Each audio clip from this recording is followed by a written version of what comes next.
Welcome to S Pandey YouTube channel. आप सबों को समंजस सर सोना जमी के द्वारा प्यार भरा नमस्कार। आज की क्लास में मैं क्लास 10th का आप लोगों को वैश्वीकरण इकोनॉमिक्स से रिलेटेड जो इकोनॉमिक्स से रिलेटेड जो मेन क्वेश्चन है, मुख्य प्रश्न है जो आपके एग्जाम 10th बोर्ड एग्जाम में आएगी, उसे मैं बताने जा रहा हूँ। जिसमें सबसे पहला क्वेश्चन है WTO क्या है, यानी विश्व व्यापार संगठन, इसको कहते हैं वर्ल्ड ट्रेड ऑर्गेनाइजेशन, ठीक ना। या इसको पूछेगा विश्व व्यापार संगठन क्या है, ठीक ना। दूसरा क्वेश्चन है वैश्वीकरण से आप क्या समझते हैं। तीसरा क्वेश्चन है निजीकरण से आप क्या समझते हैं। चौथा क्वेश्चन है उदारीकरण से आप क्या समझते हैं। और पांचवा क्वेश्चन है बहुराष्ट्रीय कंपनी से आप क्या समझते हैं। ये 5 क्वेश्चन बताऊंगा और पांचों आप लोगों को याद करवाऊंगा। और ये 5 में से निश्चित है कि 2-3 पूछेगा प्रश्न आप लोगों को एग्जाम में। तो सभी स्टूडेंट्स आ जाए, क्लास में जुड़े, साथ ही साथ दोस्तों के बीच शेयर करें। कोई भी प्रॉब्लम हो तो आप लोग बताएंगे मुझे। दिखाई कैसे दे रही है बताएं जरा सा, देखेंगे। अब जरा सा दिखाइए कौन कौन जुड़े हैं स्टूडेंट। चलिए थोड़ा सा बाबू, चलिए बाबू देखेंगे। चलिए देखिए इसको, चलिए। तो सबसे पहले सभी बताएं स्टूडेंट, आवाज कैसी जा रही है, कमेंट करेंगे। ठीक जा रही है आवाज। सबसे पहला क्वेश्चन है, देखिए WTO क्या है। अब सबसे पहले आप लोग समझ लीजिए बाबू, WTO, W का मतलब होता है वर्ल्ड, T का मतलब होता है ट्रेड और O का मतलब होता है ऑर्गेनाइजेशन, अर्थात विश्व व्यापार संगठन। क्या होता है? विश्व व्यापार संगठन होता है। तो नाम से ही पता चल गया, यानी विश्व, W में विश्व, ट्रेड में व्यापार और ऑर्गेनाइजेशन संगठन, यानी विश्व व्यापार संगठन, यानी ऐसा संगठन जिसमें कि व्यापारिक गतिविधियां या व्यापार जो होती है वो संपूर्ण विश्व के देशों के बीच होती है। उसके लिए जो व्यवस्था होती है वह व्यवस्था WTO कहलाती है। समझे कि ना। यानी पहले समझ लीजिए, उसके बाद में इसका कैसे लिखना है वो बताऊंगा। जब द्वितीय विश्व युद्ध 1942 ईस्वी में हुआ था, द्वितीय विश्व युद्ध तो 1939 से 1942 तक चला था। द्वितीय विश्व युद्ध, ध्यान दीजिएगा, 1945 तक, सॉरी। तो जब द्वितीय विश्व युद्ध समाप्त हो गई, तो द्वितीय विश्व युद्ध के बाद संपूर्ण विश्व के देशों के बीच एक कड़ा प्रतिबंध लगा दिया था कि एक देश दूसरे देशों के साथ व्यापारिक संबंध कुछ आवश्यक शर्तों के माध्यम से ही कर सकते हैं, अर्थात कठोर नियम लगा दिए थे। इस कारण से एक देश का दूसरे देशों के साथ व्यापार सही तरीके से नहीं हो पा रहा था, संकुचित तरीके से होता था। तो इस कारण से वैश्विक स्तर पर व्यापारिक कार्यविधि नहीं हो पा रही थी। तब 1947 ईस्वी में जेनेवा में एक सम्मेलन का आयोजन किया गया था। 1947 ईस्वी में, समझे कि नहीं। 1939 ईस्वी में हुई थी द्वितीय विश्व की प्रारंभ, 45 में खत्म हुआ था, समझे कि नहीं। तो 1947 ईस्वी में जेनेवा में, कहा बाबू, जेनेवा में जाकर के एक सम्मेलन किया गया था। इस सम्मेलन का मुख्य उद्देश्य था कि संपूर्ण विश्व के देशों के बीच व्यापारिक संबंध किस प्रकार से आपस में बढ़ावा दें, उसको ध्यान में रखते हुए। तो उस समय गेट, यानी GATT, गेट, इसको गेट पारित किया गया था, समझे कि नहीं। गेट पारित किया गया था और ये गेट का मुख्य उद्देश्य था संपूर्ण देशों के बीच अंतरराष्ट्रीय स्तर पर व्यापारिक संबंध को बढ़ावा देना। लेकिन उतनी सफलता इसको नहीं मिल पाई। तब 1995 ईस्वी में, कितने ईस्वी में? 1995 ईस्वी में WTO की स्थापना हुई, यानी वर्ल्ड ट्रेड ऑर्गेनाइजेशन की स्थापना हुई। यानी 1995 ईस्वी में विश्व व्यापार की संगठन की स्थापना हुई और इसका मुख्यालय जेनेवा है। कहाँ है? जेनेवा।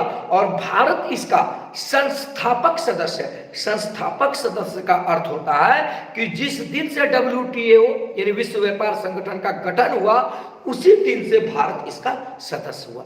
तो ये WTO का कैसे गठन हुआ, ये बताया हूं। अब WTO क्या है, आपको परीक्षा में जो लिखना है किस तरह से, इस तरह से लिखना है।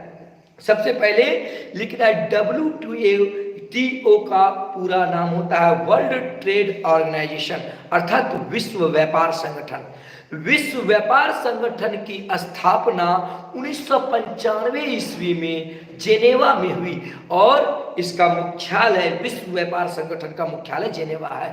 विश्व व्यापार संगठन का मुख्य उद्देश्य है अंतरराष्ट्रीय स्तर पर एक देश से दूसरे देशों के बीच व्यापारिक संबंध को मजबूत करना, अर्थात एक देश से दूसरे देशों के बीच वस्तुओं का आयात एवं निर्यात करना, यह विश्व व्यापार संगठन का मूल उद्देश्य था। अर्थात संपूर्ण विश्व की अर्थव्यवस्थाओं को ध्यान में रखते हुए, अर्थात संपूर्ण विश्व की आर्थिक स्थिति को सुदृढ़ करने के लिए एक देश से दूसरे देश के बीच व्यापारों में जो प्रचार कराने का जो दायित्व होता है वह WTO अर्थात विश्व व्यापार संगठन के अंतर्गत आता है।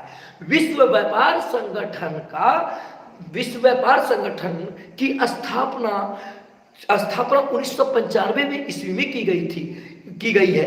इसके पहले विश्व व्यापार संगठन से संबंधित एक संस्था गेट थी। जब द्वितीय विश्व युद्ध समाप्त हुई थी तो द्वितीय विश्व युद्ध के बाद कड़ा प्रतिबंध लग गया था कि अंतर्राष्ट्रीय स्तर पर व्यापारों का प्रचार प्रसार नहीं होगा, एक देश का दूसरे देशों में जाना प्रतिबंध लग गया था। इस कारण से व्यापार क्षेत्र जो हो गया था संकुचित हो गया था। लेकिन 1947 ईस्वी में जेनेवा में सम्मेलन आयोजन किया गया था अंतर्राष्ट्रीय स्तर के सभी देशों, विश्व के देशों के बीच, और इनमें यह बताया गया था कि एक देश का दूसरे देशों के बीच व्यापारिक संबंधों को बढ़ाया दिया जाए। इसीलिए उस सम्मेलन में गेट पारित किया गया था। क्या पारित किया गया था?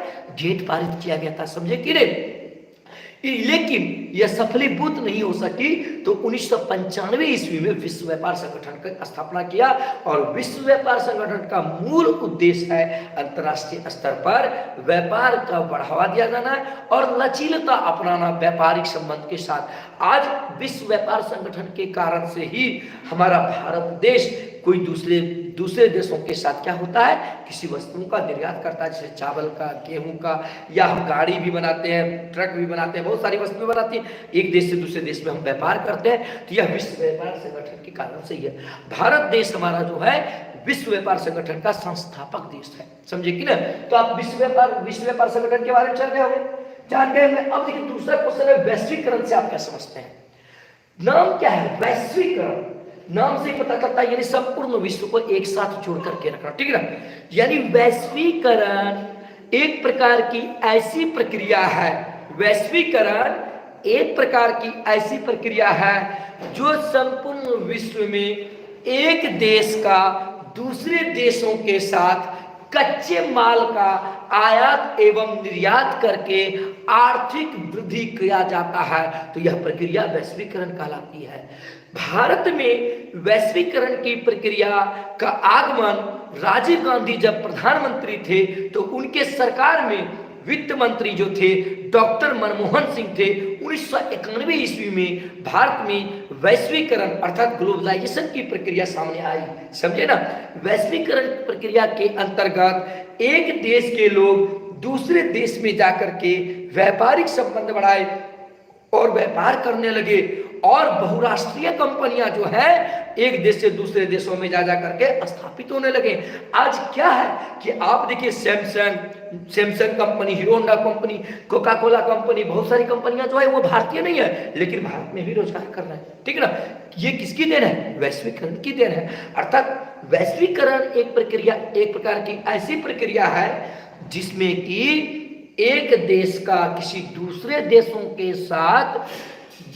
के साथ व्यापारिक संबंधों को मजबूत करता है और वस्तुओं का आयात एवं निर्यात करता है, और साथ ही साथ दूसरे देशों में जाकर के अपने रोजगार के क्षेत्र को बढ़ावा देता है।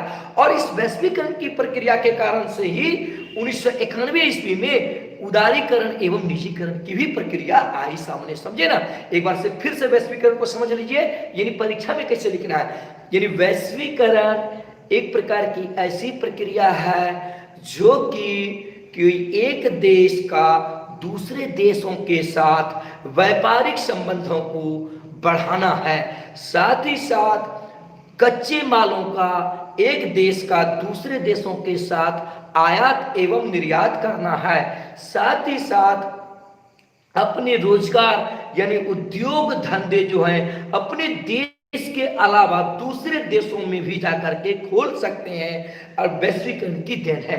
भारत में वैश्वीकरण की प्रक्रिया राजीव गांधी के सरकार में 1991 ईस्वी में, कितने ईस्वी में, 1991 ईस्वी में हुई थी। और उस समय जो थे वैश्वीकरण की प्रक्रिया भारत में जो लाने का श्रेय है प्रसिद्ध अर्थशास्त्री डॉक्टर मनमोहन सिंह, जो भूतपूर्व प्रधानमंत्री भी रह चुके हैं, उन्होंने ही वैश्वीकरण की प्रक्रिया भारत में लाई।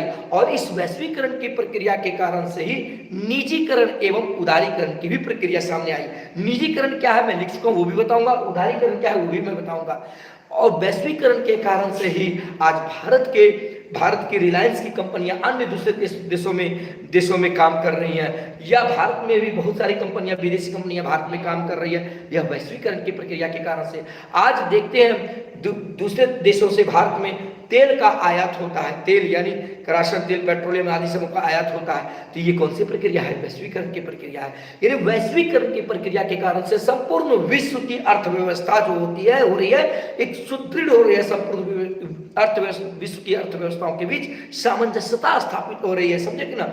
यानी वैश्वीकरण एक प्रकार की ऐसी प्रक्रिया है जिसमें कि संपूर्ण विश्व एक साथ आर्थिक गतिविधियों को ध्यान में रखते हुए जुड़ गया है, समझे कि नहीं। अर्थात संपूर्ण विश्व आर्थिक क्रिया में सहभागिता एक साथ होकर के, एकीकृत होकर के कर रहा है। यह वैश्वीकरण की देन है, समझ गए वैश्वीकरण।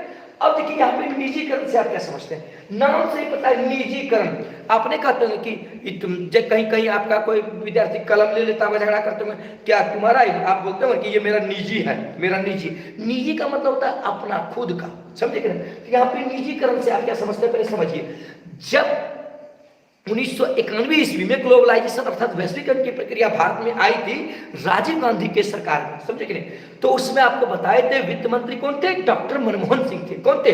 डॉक्टर मनमोहन सिंह थे। उन्होंने ही वैश्वीकरण की प्रक्रिया के साथ निजीकरण को भी बढ़ावा दिया था। यानी निजीकरण क्या है कि कोई सार्वजनिक अर्थात कोई भी सार्वजनिक कार्य क्षेत्र में किसी निजी व्यक्तियों का स्वामित्व होना, समझे कि नहीं। जैसे कोई सरकारी काम है, सरकारी जैसे रेलवे हुआ या भारत में बिजली विभाग हुआ, बहुत सारी सरकार जैसे कोयला वाला क्षेत्र CCL, BCCL ये सभी हुआ, ये सभी सरकार के अधीन काम हो रही है। लेकिन सरकार जब इसे किसी निजी व्यक्तियों के पास संचालन के लिए बेच देता है, समझे कि ना, तो इसको कहते हैं निजीकरण। अर्थात जब कोई भी सरकारी कार्यों में या सरकारी जो उत्पादन होता है, सरकार के अंतर्गत रही हुई कंपनियां, सरकार के अंतर्गत जो चालित कंपनियां होता है, उन सभी कंपनियों पर जब किसी निजी व्यक्तियों का स्वामित्व हो जाता है तो उसे निजीकरण कहते हैं।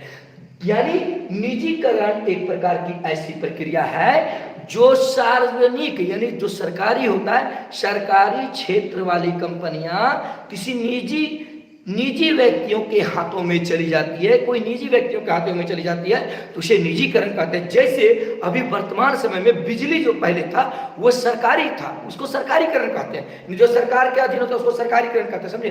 तो यानी निजीकरण, पहले बिजली विभाग जो थी भारत में वो सरकार के अधीन थी, सरकार उसका देखरेख किया करता था। लेकिन अब बिजली को क्या कर दिया? बिजली को दिया किसी निजी आदमी को, बिजली विभाग को किसी निजी को दे दिया। तो इसका मतलब उसके बाद यानी प्राइवेटाइजेशन कर दिया, समझे कि ना, निजीकरण कर दिया उसका बिजली का। और उसके अंदर में जैसे कहीं रिलायंस मुंबई में जो है यानी मुकेश अंबानी जो है वो बिजली को खरीद रही है।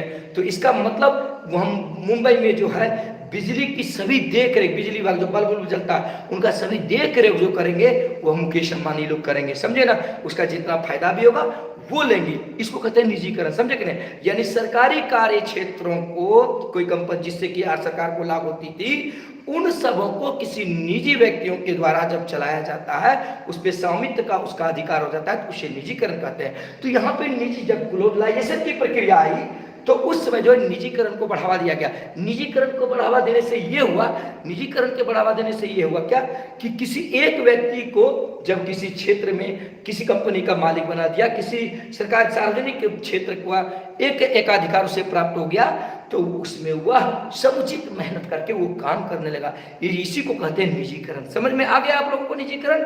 यानी निजीकरण एक प्रकार की ऐसी प्रक्रिया है जिसमें कि सरकारी कंपनियां या सरकारी क्षेत्र के अधीन जो संस्था होते हैं, उन संस्थाओं को किसी निजी व्यक्तियों के पास यानी सौंप देता है और उसका स्वामित्व वह निजी व्यक्ति हो जाता है। तो वह सरकारी संस्था जो निजी व्यक्तियों के हाथों में चली जाती है उसे ही हम निजीकरण कहते हैं।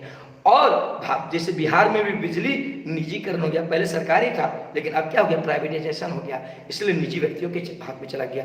तो आप निजीकरण समझ गए होंगे। अब देखिए उदारीकरण से आप क्या समझते हैं? आप लोग देखते होंगे उदारीकरण, निजीकरण तो समझ गए होंगे।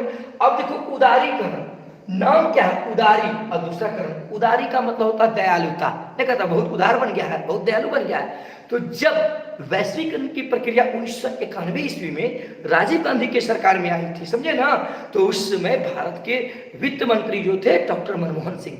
तो डॉक्टर मनमोहन सिंह एक बहुत प्रखर अर्थशास्त्री थे, विद्वान अर्थशास्त्री थे। वो ये सोचते थे कि किस प्रकार से हम भारत के आर्थिक विकास को करें, भारत की आर्थिक विकास को किस प्रकार से बढ़ाएं। तो उन्होंने व्यापार के साथ निजीकरण के साथ साथ उदारीकरण की नीति अपनाई।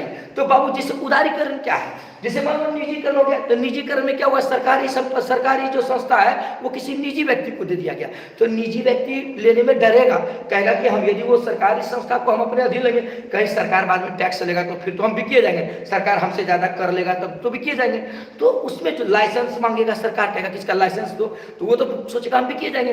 तो नहीं, सरकार बोला कि आप व्यापार खोलिए, व्यापार पर चलाइए, उद्योग चलाइए, हम आपको किसी भी प्रकार का तंग नहीं करेंगे, आपको किसी भी प्रकार का लाइसेंस के लिए तंग नहीं करेंगे, आप जितनी अच्छी तरीके से चलाएं और लेकिन हाँ जो मामूली सा टैक्स होता है उसे सरकार को दीजिए। अर्थात निजी व्यक्तियों के पास जब कंपनियां आ गई तो उनके कंपनियों को चलाने के लिए सरकार भी उसे समर्थन किया कि मैं आपको समर्थन करूंगा, मैं आपको सहयोग करूंगा, मैं आप पर किसी भी प्रकार का दबाव नहीं बनाऊंगा कि आप मुझे अपने टैक्स इतना भरिए या लाइसेंस बनाइए या किसी प्रकार की सरकार को सप्ताह में जो पैसा होता है या महीना में जो होता है वो आप हमको देखिए, ये आप पर नहीं हम कहेंगे, बल्कि आप अपनी सुविधा के अनुसार जो संवैधानिक नीति होती है, संवैधानिक नीति को अपनाते हुए आप सरकार को दें, आप पर कोई प्रेशर नहीं बनाया जाएगा। तो ये क्या हुआ, अर्थात इसके कारण से सभी लोग अपने अपने उद्योग धंधे खोले और सरकार का ऊपर से उस पर कोई प्रेशर नहीं हुआ, कोई दबाव नहीं हुआ। इसका मतलब उसके प्रति दयालुता सरकार अपनाया। तो इसीलिए जब कोई भी व्यक्ति कोई निजी संस्था या निजी उद्योग को खोलने लगता है तो उसके निजी उद्योग को खोलने के बाद सरकार के द्वारा उसके उद्योग खोलने पर कोई हस्तक्षेप नहीं होता है, किसी प्रकार का रोक टोक नहीं होता है और उसे किसी प्रकार का कोई लाइसेंस या कोई कर या किसी प्रकार का टैक्स के लिए बाध्य नहीं करता है। तो ये क्या करता है, सरकार के द्वारा उसके प्रति दयालुता अपनाया जाता है। तो यह दयालुता ही क्या कहलाता है, उदारीकरण कहलाता है।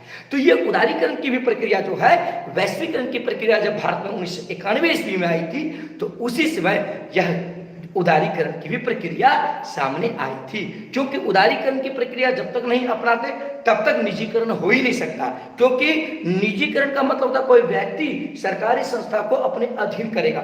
तो कोई सरकार से वो लेगा, तो बताइए सरकार से यदि ले लेगा तो उसके साथ उदारता नहीं अपनाएगा, दयालुता नहीं अपनाएगा, तो वो डर लगेगा उसको कि यदि उसका हम ले लेंगे तो कल दिन वो हमसे सरकार टैक्स ले लेगा, तो हमको परेशान करेगा। इसलिए वहां पहले ही फिक्स कर दिया कि आप हमारे साथ दयालुता अपनाइएगा, समझे कि ना, दयालुता अपनाइएगा, आप हमारे साथ ज्यादा टॉर्चर नहीं कीजिएगा, हम उद्योग खोलेंगे। तो यही हुआ उदारीकरण। अर्थात उदारीकरण एक प्रकार की ऐसी प्रक्रिया है जिसमें कि किसी भी व्यक्ति को एक देश से दूसरे देश में व्यापार करने के लिए, उद्योग धंधे खोलने के लिए किसी भी प्रकार का कोई रोक टोक, सरकार के द्वारा कोई हस्तक्षेप ना हो, तो यह प्रक्रिया क्या कहलाएगी, उदारीकरण कहलाएगी। तो आप लोग समझ ही गए होंगे उदारीकरण, कोई दिक्कत तो आप लोगों को नहीं हो रही होगी। बताएं आप लोग को कैसा लग रहा है आज की क्लास। ये सभी निश्चित 5 क्वेश्चन में से एक क्वेश्चन आएगा। अब देखिए अंतिम क्वेश्चन, बहुराष्ट्रीय कंपनी से आप क्या समझते हैं। ये जो मैं भी जो जितना भी मैं 4-5 क्वेश्चन लिखा हूं, आप लोग कमेंट बॉक्स में पूरा बढ़िया से लिख करके हमको जरूर भेजेंगे, समझे ना। चलिए बहुराष्ट्रीय कंपनियां से आप क्या समझते हैं। देखो बहुराष्ट्रीय, देखो नाम से पता चल जाता है कि क्या है बहुराष्ट्रीय। बहु माने बहुत, राष्ट्रीय माने राष्ट्र, यानी वैसी कंपनियां जो बहुत सारे राष्ट्रों में बहुत सारे राष्ट्रों में खुली हुई हो और अपना उद्योग धंधा बहुत राष्ट्रों में कर रहा हो, यानी बहुत का मतलब अधिक से अधिक राष्ट्रों में कर रहा हो, तो वह कंपनियां बहुराष्ट्रीय कंपनियां कहलाती है। नाम से ही पता चलता है बहुराष्ट्रीय कंपनियां, यानी वैसी कंपनियां जो कि एक से अधिक यानी दो से अधिक या बहुत अधिक देशों में अपना आधिपत्य, अपना कार्य क्षेत्र कर रहा हो और बहुत सारे देशों में उन सभी कंपनियां पदस्थापित हो, तो वैसी कंपनियां को बहुराष्ट्रीय कंपनियां कहलाते हैं। जैसे सैमसंग का मोबाइल आपको भारत में भी मिलेगा, सैमसंग का मोबाइल अमेरिका, दुनिया में हर जगह चले जाइए, सब जगह आपको क्या कहते हैं सैमसंग का मोबाइल मिलेगा। एप्पल का मोबाइल भारत में भी मिलेगा, दूसरे देशों में मिलेगा, दुनिया के हर देशों में जाकर के जाइएगा मिलेगा एप्पल का मोबाइल। क्यों? क्योंकि ये एक प्रकार की बहुराष्ट्रीय कंपनियां हैं। कोका कोला पेय पदार्थ है, जो कि कोका कोला पेप्सी फेंटा होता है कोका कोला, उसको आप पीते हैं, ये भी बहुराष्ट्रीय कंपनियां हैं, अर्थात सभी देशों में है, समझे कि नहीं। जैसे हीरो होंडा हुआ, मारुति हुई, सुजुकी हुआ, ये सभी कंपनियां सब जो हुआ, यानी बहुत सारी गाड़ियों की कंपनियां जो हुई, वो सभी कंपनियां क्या है, बहुराष्ट्रीय कंपनियां हैं, समझे कि नहीं। इसलिए बहुराष्ट्रीय कंपनियां यदि पूछेगा, बहुराष्ट्रीय कंपनियां वैसी कंपनी को कहते हैं जो कि बहुत सारे राष्ट्रों में अपना अधिपत्य जमाए हुए है और बहुत सारे राष्ट्रों में वो कंपनी काम कर रही है, अर्थात एक से अधिक राष्ट्रों में जो कंपनियां स्थापित होकर के काम कर रही है वह बहुराष्ट्रीय कंपनियां हैं। तो आज की क्लास कैसी लगी आप लोग मुझे बताएंगे, और सबों को जो भी जुड़े हैं उन सबों को बहुत बहुत थैंक्स, क्योंकि आप लोगों को मैं देख नहीं पा रहा हूँ कौन कौन से जुड़े हैं। नेट मेरे पास मोबाइल में खत्म हो चुका है बाबू। चलिए, तो आप लोग सभी स्टूडेंट्स बताएं आज की क्लास कैसी लगी मुझे, सभी विद्यार्थी बताएं, कोई प्रॉब्लम तो नहीं हुई, और इस क्वेश्चन को आप लोग अवश्य बताएंगे, आप लोग मुझे बताएं, कोई प्रॉब्लम तो नहीं हुई ना। चलिए सभी स्टूडेंट, इसी प्रकार मैं आप लोगों के बीच रेगुलर आप लोगों के बीच क्वेश्चन ले लेकर के आऊंगा, साइंस, आर्ट्स और कॉमर्स, मैथ का। आप लोग निश्चित इस क्वेश्चन को, इस 5 क्वेश्चन बताएं, इस 5 क्वेश्चन में मैं आप लोग को जरूर कहूंगा कि 3 क्वेश्चन परीक्षा में आपकी आएगी, इस 5 क्वेश्चन में से 3 क्वेश्चन जरूर आएगी, इसलिए पूरा कर लेंगे। आप लोगों को समझ में आई सभी स्टूडेंट बताएं। चलिए, okay, bye, good night, take care.